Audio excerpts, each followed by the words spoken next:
Welcome to the Screens Podcast, brought to you by Screens, the world's leading provider of cutting-edge information on automotive infotainment systems. Welcome, everybody, to the Screens Podcast, your source for automotive industry and tech discussion. Today, we are honored to be joined by Dr. Kostas Stylidis, CEO and founder at Intended Future, scientific advisor at Geely Design Center, and senior researcher at Chalmers University. Dr. Stylidis, thank you so much for being on the show. Thank you, Matt, for invitation. It's really it looks very interesting for me. Your podcast and general discussion topics that we're up to talk about today. So looking forward to our discussion. Yeah, I'm really curious as to get your insights on a lot of these things. I mean, I guess we can start off by having you introduce yourself to the audience and kind of explain a little bit of your background. Yeah, right. Okay, my name is Kostas. I'm a senior researcher because that's what I'm for the last 10 years at least. So I have an academic background with my Ph.D. done at Chalmers University at Technology. That time when I started to tackle with the automotive industry, and that quite a long time ago, it was perceived quality as the major topic. Later, we excelled in that sense.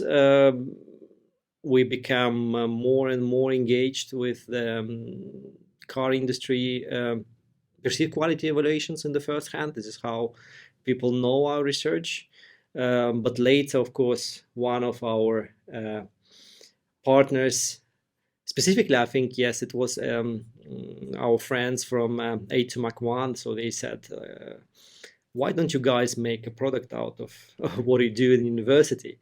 And this is how we end up in the so-called classic academic spin-off startup 2 years ago, which we thought is going to be a fun and easy journey. And it's turned out like really fun, but not easy journey, as every startup is happening. So, of course, at some point, we've been around Göteborg area. We've been around Göteborg area-based companies like Volvo Cars, newly opened Geely Design Center. So we've been helping them to bring a little bit more of science into their design processes, into their engineering processes, because I think this is the major challenge for the industry, how to apply specific methodology so you can bring and not only bring the science inside the company, but also to receive some type of repeatable results. This is what we are after, and that's the biggest challenge today because of the time pressure which exists in the industry. Time pressure and also some other challenges which we will hopefully talk in the course of our discussion. Absolutely. So this is my background briefly. Yeah, so you are the founder and CEO of Intended Future, and you talked about perceived quality. Now, how would you explain that to somebody who's never encountered this metric at all? Yeah, it's something in the back of your head when you look at the car and you think, okay, this is a quality car, and another car is not quality car, despite they probably made even by the same car producer. So that sense that make you to make a decision like, yes, this looks robust, this looks sturdy, or something like, that looks cheap. So that's what we call perceived quality. And despite from the customer side of view, in science, maybe it's not super polite to the, let's say, the rest of the humanity, but in science we call it naive customer. Okay. And we are naive customers in any other things, whatever we buy. And perceived quality is the one determinant which actually give the huge advantage for any car manufacturer in terms of technical advancements of the car industry today are quite high. Complexity is quite high. So there's very difficult to make a differentiator between the players, let's say, in the same market segment among the car producers. So, but what makes difference is the perceived quality. So this is where the customers go and actually make a purchase. So they say, yes, well, I love that car. That's and so there's a way and there's a way to quantify that, I would say.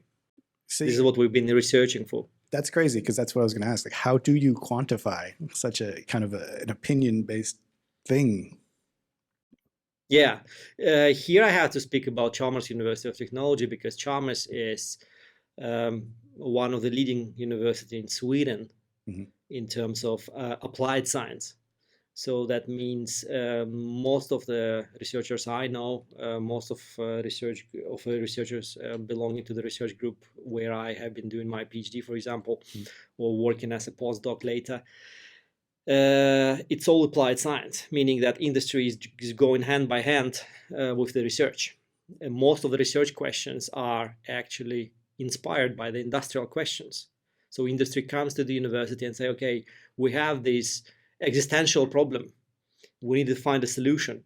And this is not the way, this is only the way how these existential problems can be solved, because there's no consultancy who can do it. It's a long process.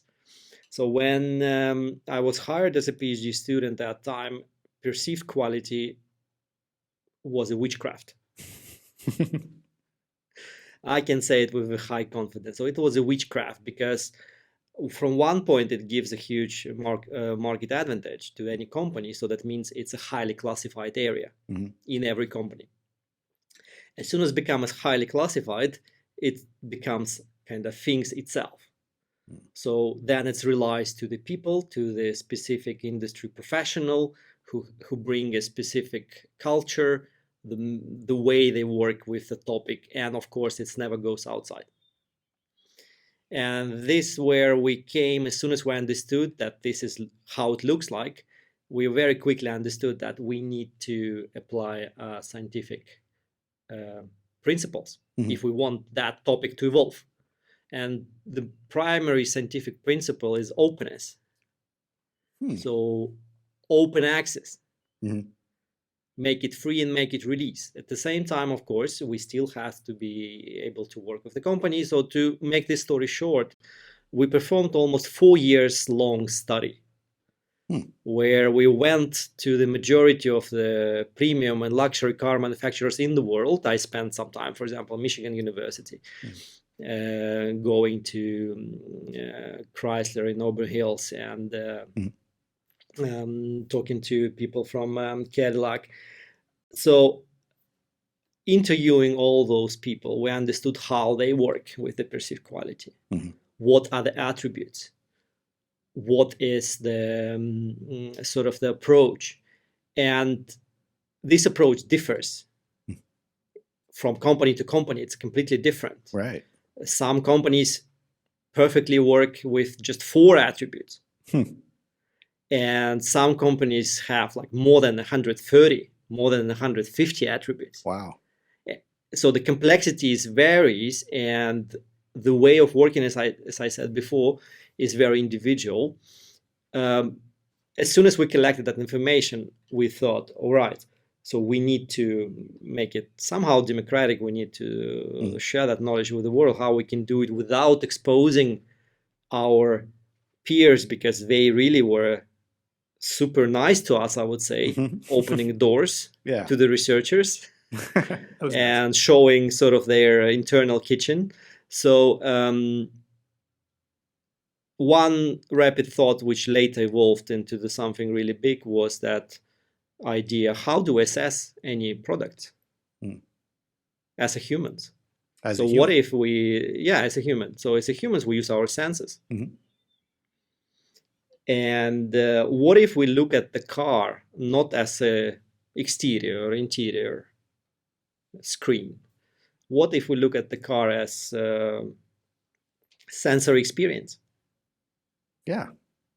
I've never So thought whatever, about that. So what we experience just when we look at the car, what do we, how many our primary senses are involved into that experience? So that's the key. So, for example, when we sit in the car seat and having a steering wheel, so how many senses we use? Is it just the sight? Is it just our haptic experience? Is it smell? Could be. Depends on We how dirty don't your car bite is. yet. Yeah. I mean, this is the taste. So we decide to build all the attributes around senses. Wow. So it brings the human in the center. It makes it technically gives the ability to people, let's say from Ford, using our sensory system to talk to people from, I don't know, from Ferrari without exposing their internal secrets.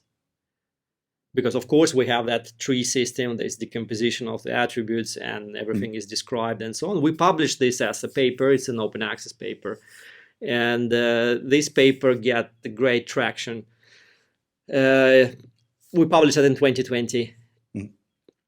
And suddenly, I remember my professor told me, like, Kostas, you did something with this paper in terms of the like a promotion? It goes crazy in terms of number of reads. So just shortly to say, this paper is the most read paper in Journal of Engineering Design ever, with almost like 30,000 reads. Wow. And this is not academics. So this is not academics who read that paper. Meaning that it took a huge attention from the industry side, and of course it helped, I believe, industry to build their own internal processes also around this sensor input. We have this as an evidence of CEO of Polestar, Tomasz when he was presenting Polestar 3.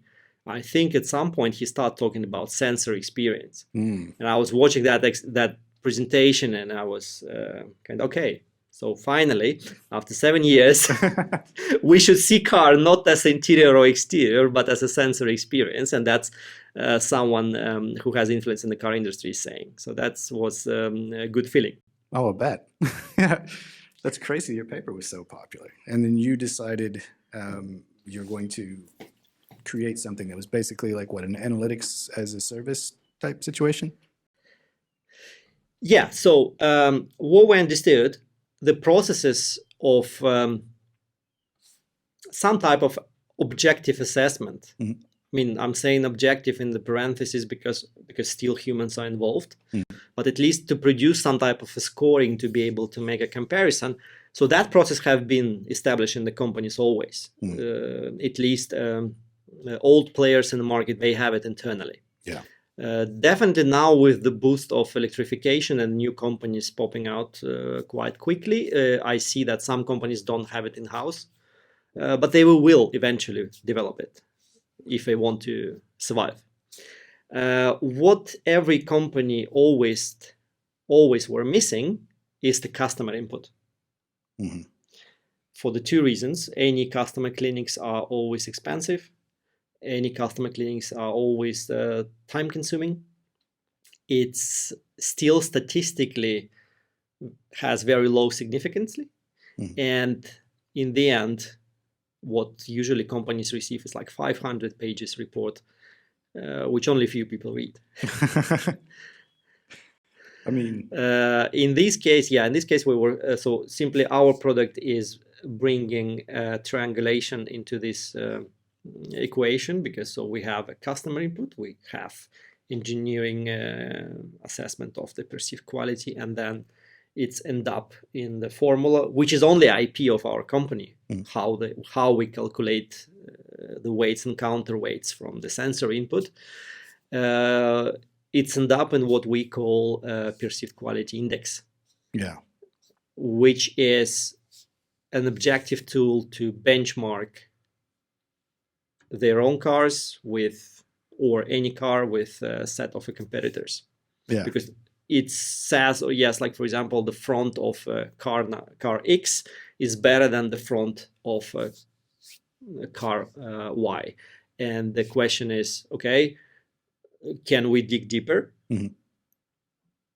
What makes it better? And then of course you have a score, so you can compare. Does the specific visible rivets, what influence they have on the customers?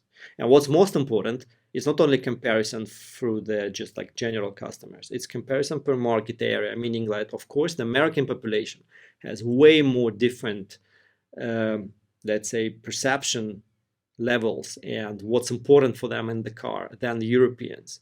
And this picture is very different from China. So we're able to compare the markets to simply sometimes stop the obsession of companies with some technical details. Because what we do, we simply tell them, okay, these parts are really important for the China market. You should put all your efforts into that side, and you can ignore something else because it doesn't really matter. I can give you an example. Yeah, exactly. It's like some companies are obsessed with the quality of split lines. I don't know if you're aware of it, but for example, some companies are really trying to make split lines of around the car body as small as possible. Okay. Everywhere, even wherever it's not visible. And split lines is a quite deep rat hole if you start digging into, because it links not only to how it looks, to the aesthetical appearance. It links, and you can track that link back to the machinery which is installed in the factories. How advanced is the machinery? So, and in the end, you can invest like billions trying to do something super nice, and people don't care. They don't care. So there will be some managerial decisions of, let's say, I don't know, you can cut like 1 meter of a rubber ceiling somewhere in the back of a car, and you can save 10 euros just by removing that part, or maybe even 1 euro. 1 euro by just removing that tiny part.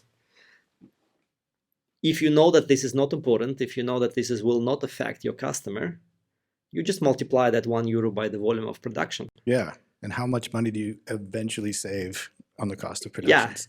So you basically tell them, hey, look, this isn't, don't be too obsessed with the technical details of whatever this is. What you do is basically say, this is what's really important to a human being. Like, don't waste your money on this. Focus everything on this. And it could be market specific based on the company or based on Yeah, exactly. Just can give you an example from the US market, which we recently have collected.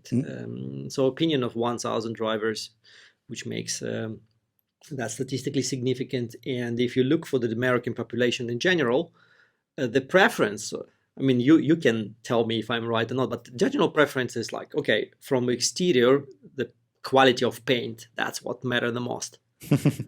Yeah. From the, I mean, you immediately understand, like, yeah, the car should look good when it's standing next to your house, so your neighbors should say, okay, this is the brand new thing. Yeah. From the interior, what Americans value the most is, of course, quality of materials. Then it's, again, not a surprise here. Americans don't care about visible rivets or fasteners. I don't. No, not at all. Again, the nation goes towards some functionality. I mean, if something is, and so all that picture, which data shows in general population, brings no surprises. You immediately imagine something like a Ford car. Yes, there are some rivets visible. Maybe there's uneven split lines, but it will be luxury materials. It will be well done paint and so on. Perfect. But as soon as you take a subpopulation of people who already own electric vehicles or plug-in hybrids, I call it like cable experience. So as soon as you have a cable to attach to your car, we realize something changes. So suddenly ambient light in the interior become one of the most important things. Yeah. And then we start digging back. I mean, why that? Because every electric car today, even the Tesla in their inceptional phases, already have been introducing ambient light. That means if you're designing something for the next 5 years, ambient light is something that you cannot miss. So our message to the car producer is very straightforward. If you have 2 guys working with a light today in your company, you should make them 10. Yeah. That makes sense. It's that perceived quality, right? It's once people get used to those, then they have to have those, right? Like now, if you get an electric vehicle that doesn't have or ambient light, there might be this perception like maybe this isn't as good, or it doesn't meet that basic standard that I have at this point. Yeah, exactly. It's something what people expect as a threshold. I mean, again, one of our research interviews where we did that time with Ferrari was very interesting. We asked, does Ferrari benchmark themselves against other companies in their segment? Okay. Like, for example, does Ferrari compare themselves with Maserati? Or do they compare themselves with Lamborghini? And they said, no. We benchmark against BMW. Really? And I was surprised like you today. And I asked them like, why? They said, our customer drive BMW 5 days a week and it drives Ferrari only on the weekend. And after sitting in BMW with all that technology advancement, with all that experience, suddenly you sit in the 2 million car and it has nothing. That makes so much sense. Yeah, and then people feel a little bit irritated. Yeah. If I would not say even other words. But yeah, I mean, this is what's happening. And Ferrari actually, because they know their customers very well. They know, I think, like 70% of the customers personally. Wow, yeah. So they, of course, listen to the customers and then they understand, yes, they have to deliver maybe if not that amount of technology advancement as BMW has, because Ferrari has a different purpose, but at least it should not be disappointment. Yeah, yeah. You shouldn't get in your hugely expensive car on the weekend and have missed the features that just were in this other vehicle you've been driving around all week. Yeah, exactly. So we tell companies like where to look at. And this is our main product and major expertise. But we also introduced a new product, which we call the Customer Acceptance Index. Oh, what is that? Because as soon as you, let's say, if we speak about light, continue discussion, as soon as we identify that, yes, ambient light is important for the US population, and you want to introduce a new car in America in, let's say, in 5 years, eventually you will start developing solutions. But solutions, they can be different. And we can test very quickly, like delivering results within 2 weeks from the question to the complete report about which solution will go and which solution will not go if you would present it today. Like, for example, again, speaking of Polestar 4, which was presented last week, I think, or 2 weeks ago, I don't remember now, but they introduced one revolutionary feature. This car has no rear window. Yeah. So it has a camera instead. Yeah. Which is crazy. So, to me. Yeah, because nobody knows today how this will be accepted or not. Because, I mean, there is societies which are accepting new advancement in terms of technologies. Like, for example, China is very open to any type of new technology. But there's some conservative societies. And, okay, I have no idea where Polestar is targeting for this car, really.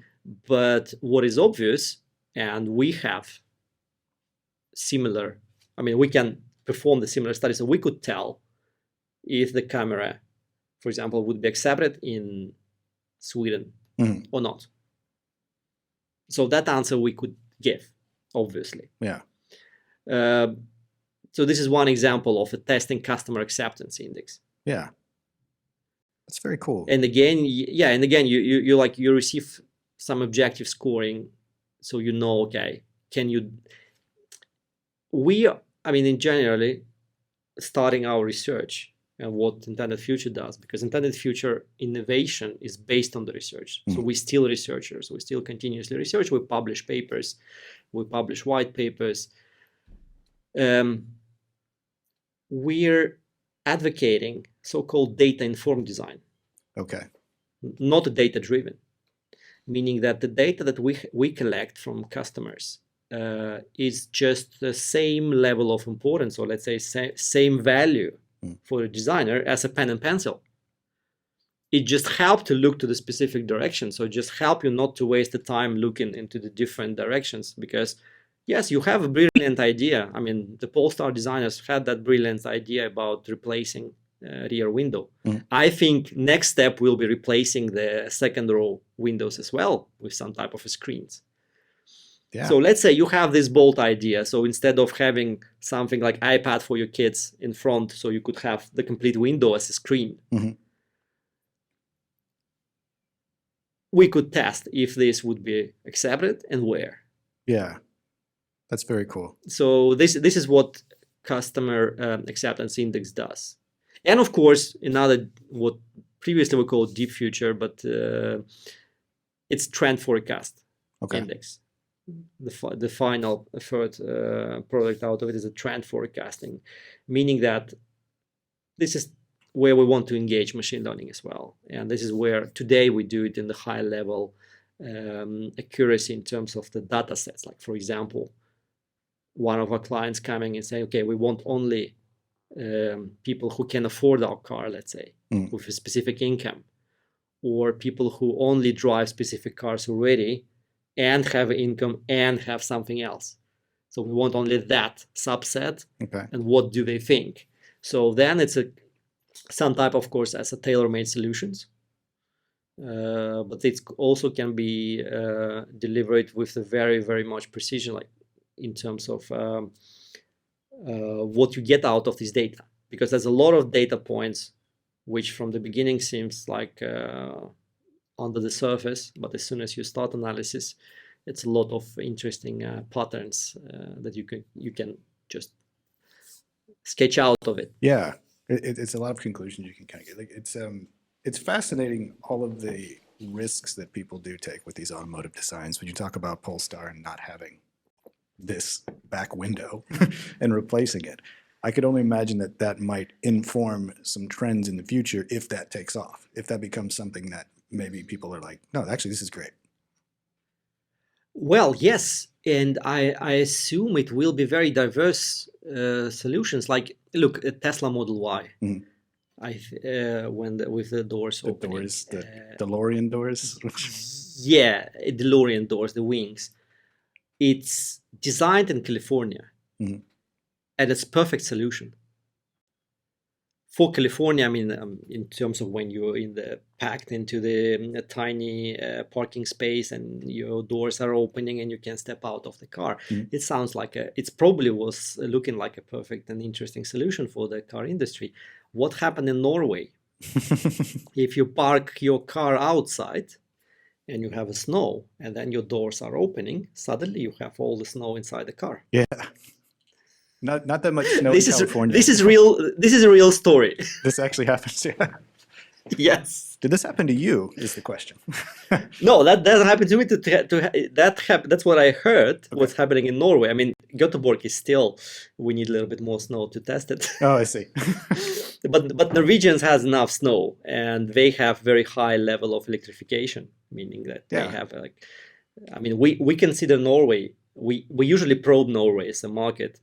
Since it's very interesting, they have a highest electrification rate. Yeah, I don't know if the EV adoption rate is in Norway, but I know it's super, super up there. Yeah. I mean, if the Germany has like 5%, I think the most they have almost like 70 something. So as a market, it's very small, but it's interesting to collect the data from this market, because that means we actually asking experienced people. Yeah. And I mean, experienced with the electric vehicles. Also under the harsh conditions. Yeah. So for us, it's extremely interesting to make analysis of these people. Yeah. Yeah. You go to them and do they think? How many times have you let snow in because of your wing doors? Yeah, exactly. I mean, because I guess the biggest concern about the camera will be visibility. Yeah.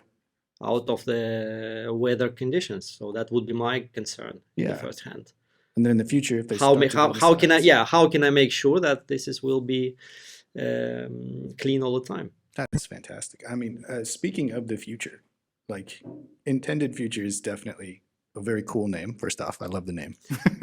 And something that was on your Thank website you. was great. Yeah, it said we would not call ourselves intended future without vision, which is just an all-time awesome quote. I do love that. What is your vision for intended future? Yeah, we do believe, and this is the whole team belief, that one day we will be able to help designers to design a car for people. Because what happened in design world today, if you ask any designer, I mean, most of them, especially young designers, and if you ask them, do you think of your customer, the people who will use your car when you're designing that, you will be surprised, but most of the time you will receive answer no. I don't think about people because I'm designing for a future. And then they like the quote of Henry Ford, like if you ask people what they want today, they will tell you we want faster horses. And here we are designers, we are creative, so we know a little bit more what people know. And this is why we want to, this is why we don't care. So we design for the future. And this is, to me, fundamentally wrong. Why that? Because, as I wrote also in the LinkedIn post, we all surround ourselves in some type of informational bubble. Because the amount of information that we face every day is so big, so there's no person who will just accept everything. So we limit ourselves for the people with whom we talk, people with whom we hang out. We limit our streams in terms of like what we see in Instagram, what we see in the YouTube. Yeah, everybody's kind of their own little bubble. Yeah, and those systems also adapt towards our preferences. Like if you, I mean, Instagram will suddenly surround you with beautiful things if you just start subscribing for, let's say, some architectural things. It will just, will be a bunch of architecture around you. And this is what happens to designers. So they live in the perfect bubble of beautiful things, and they think that whatever ideas we're coming with is so brilliant and people are going to love it. And this is where we come and we break this bubble with our data. Yes. You've got data-informed design rather than completely instructing people this. Yeah, exactly. I mean, data-informed versus data-driven, this is another discussion, but the data-driven have been there before, and data-driven idea mainly tells like, okay, this is the data and we have to do what data says. But, you know, as trained researchers, we also know, I mean, we have these funny jokes, like if you torture your data enough, it will tell you what you want. So data is there just to give you a little bit more information of what's going on around. But then it's still human in the center. So this is the idea about our vision. So we want to put the human in the center from the both sides. From the customer perspective, the car should be made for humans, not the humans made for the cars. And from the design perspective, a designer still should be able to express the creativity, to use so-called gut feeling. Because gut feeling is not a random thing. It's years of studies, it's years of experience, it's years of failures, and then you have very good gut feeling. So our data is just another contributor towards that gut feeling to make it a little bit more stronger, a little bit more objective. Yeah, that's very cool. It's you're using analytics, at least what it sounds like to me. It's just you use all of this data to then suddenly become kind of the voice of the human experience within all of this. Like you become the voice of the customer, not so much just this is black or white, but there's things that you're missing in between. Yeah, exactly. And of course, our ultimate goal is to bring machine learning. I mean, I don't like word artificial intelligence. Oh, no? Because it's not really intelligent yet. Yes. But we would like to bring machine learning, tailor-made machine learning algorithms, just again not to eliminate designers, not to eliminate engineers, but more or less to save the time. Because whatever is done today, when we were talking about, for example, about benchmarking process. It's done by the teams of designers with the yellow post-its. So they go around the car and they stick these post-its in the areas where they think are problematic. And then they initiate a discussion. Does it really look problematic or not? So then it's a discussion. As soon as the discussion comes to some conclusion, it's like, yeah, maybe it's a problematic. Yeah, let's put it that much score. Okay. And you repeat this across the complete car, complete vehicle, and that's enormous amount of time, enormous amount of effort, human effort. And this is where our system comes. And what I also usually say, our score is the same before the lunch and after the lunch. Meaning that before the lunch, you're usually more angry in terms of your judgments. I am, yes. Yeah, I mean, this is our human nature. And in this case, machine learning can, I would see like in the 3-5 years future term, machine learning can come and help human to eliminate those doubts. Yeah. Simply just by the analysis of this vast information, which today is just scrapped and forgotten. There it's collected and analyzed, and then it's make automatic suggestions. Yeah. Towards how good is specific things, how good is specific design, and then still it's a human, it's a designer or engineer who will put the final score. Yeah. So it's like assistive system. Yes. But human has to be there for the context. Because I don't believe that in the observable future, let's say, AI could capture context. No, yeah, I couldn't agree with you more on that. Like, I do creative work, and I think people tend to be afraid of a lot of the machine learning. I'm going to try to use that term more because artificial intelligence does sound a little strange, but I think people are afraid of it, and I see it more as a tool that can be used, but you still need to be a human to make certain decisions, and you can use this to help. I know that, like, we recently posted something on our Screens LinkedIn, which was, talking about Mercedes-Benz, and they were testing out ChatGPT within their vehicles. And then you also had a post, which was really cool. It was AI Mirage Disentangling Fear and Perception in the Creative Industry. And it sounded exactly what you're talking about. What do you think is the future of car design and then AI or machine learning within that? Yeah, this post which I wrote, this article was actually inspired by the event which happened in Milano. So it was I was invited to the car design night by the Car Design News magazine, and there was an event for the automotive designers across the globe. So also many interesting people, and one message which was in the air continuously is that a kind of sense of fear that current visualization level of AI, I mean, the way how AI makes visualizations can potentially impact the profession of designers, can replace them in some way. Because actually, I mean, if you would see some of the creatives from the Midjourney, for example, it's actually pretty good. Yeah. So, I mean, at least it's way more, it looks way more higher level than any junior designer. Like if you say you just graduated from the design school and you come with your portfolio to internship in any company, that thing might look way more better than yours. Yeah, and except for hands. It doesn't do the hands, right? Yeah, yeah, and that's creative fear. So, but at the same time, I see it actually only as a positive thing.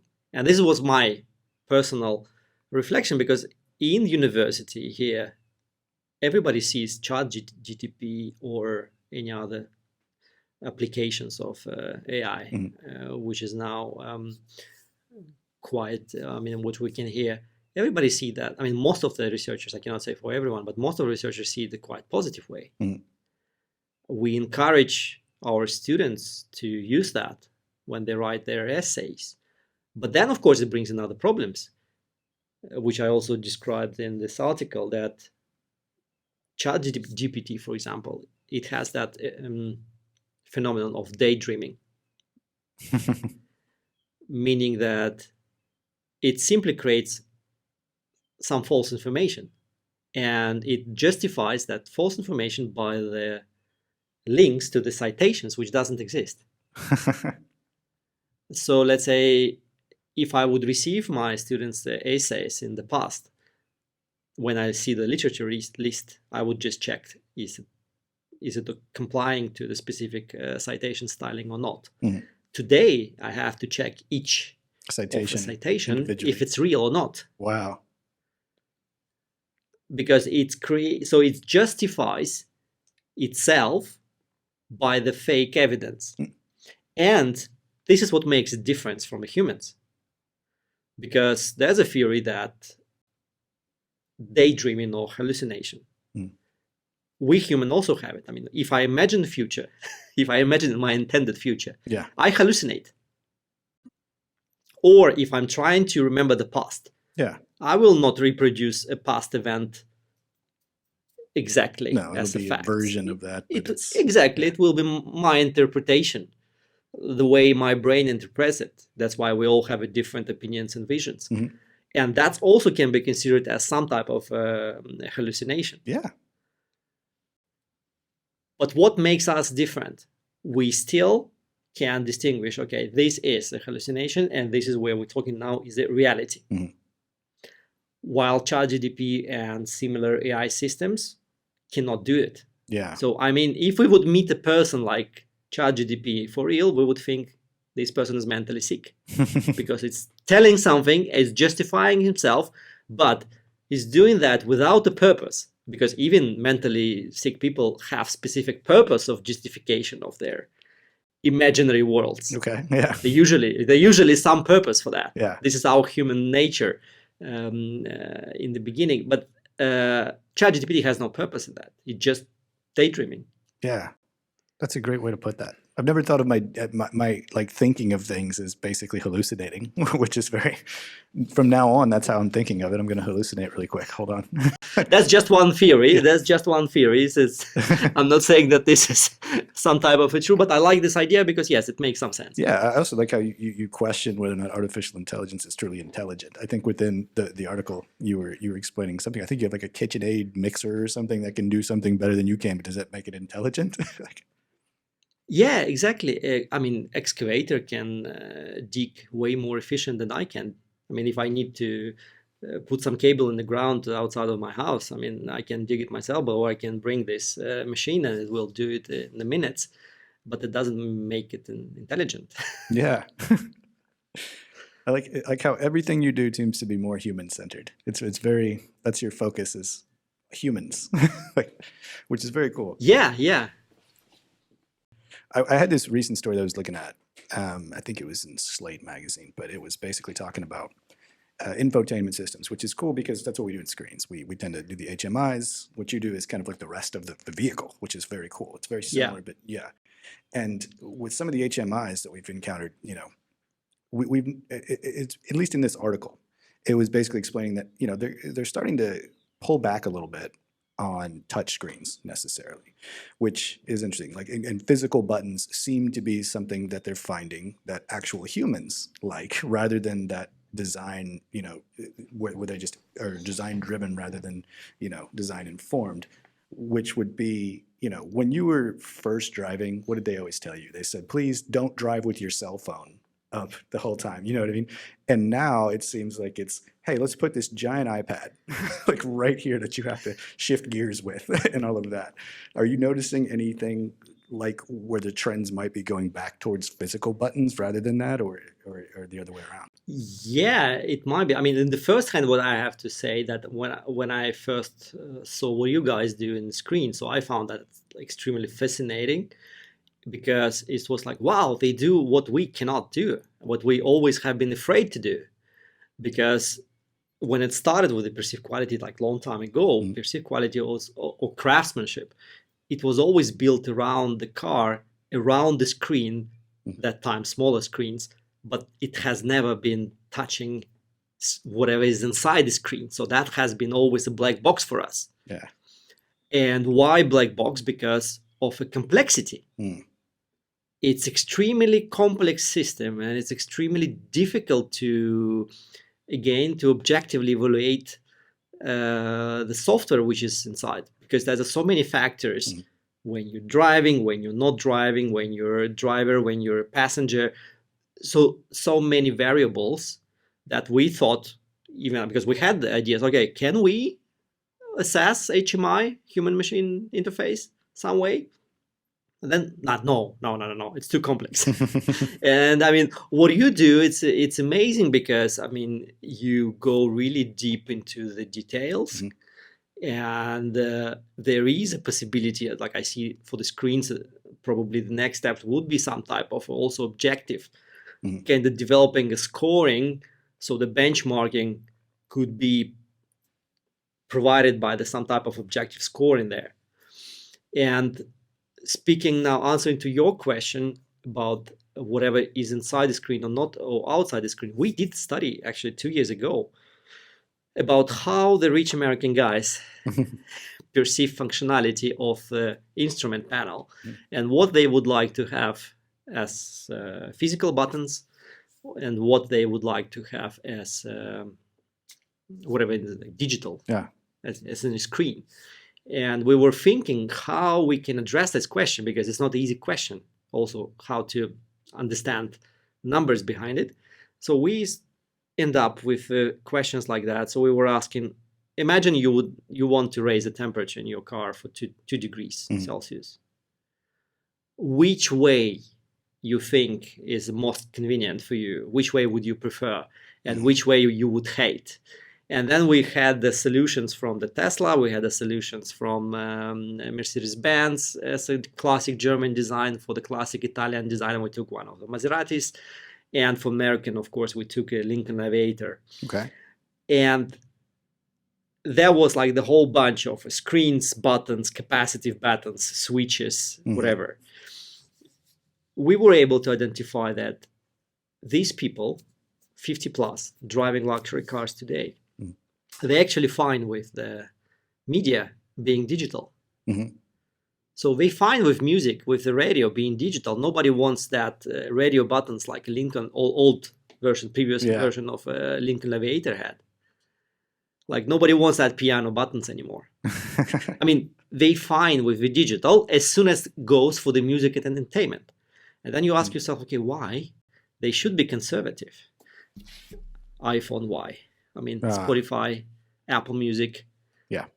It's the same. But they don't want to give up any, let's say, serious buttons. Like, for example, anything regarding the seat adjustments, anything regarding the wipers, speed adjustment, for example. These people want, again, for the HMI, where it's possible slightly to touch today with the, for example, customer acceptance index. These people want to have their dashboard odometers, the speedometer, as a digital. They fine with that, but they would like that imitate analog.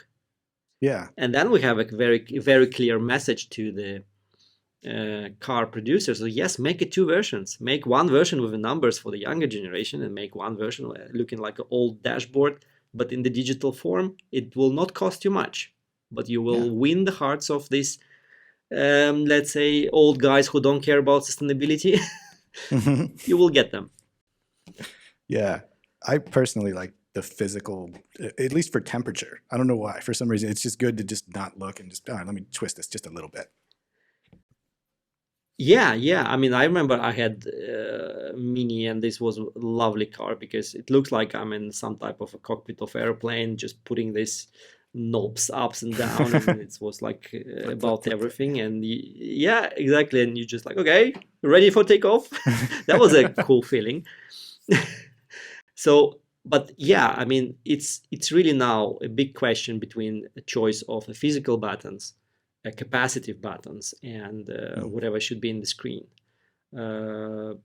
Again, from the clear user perspective, we're shifting back to the perceived quality question, because right now everyone will have that big screen in the car.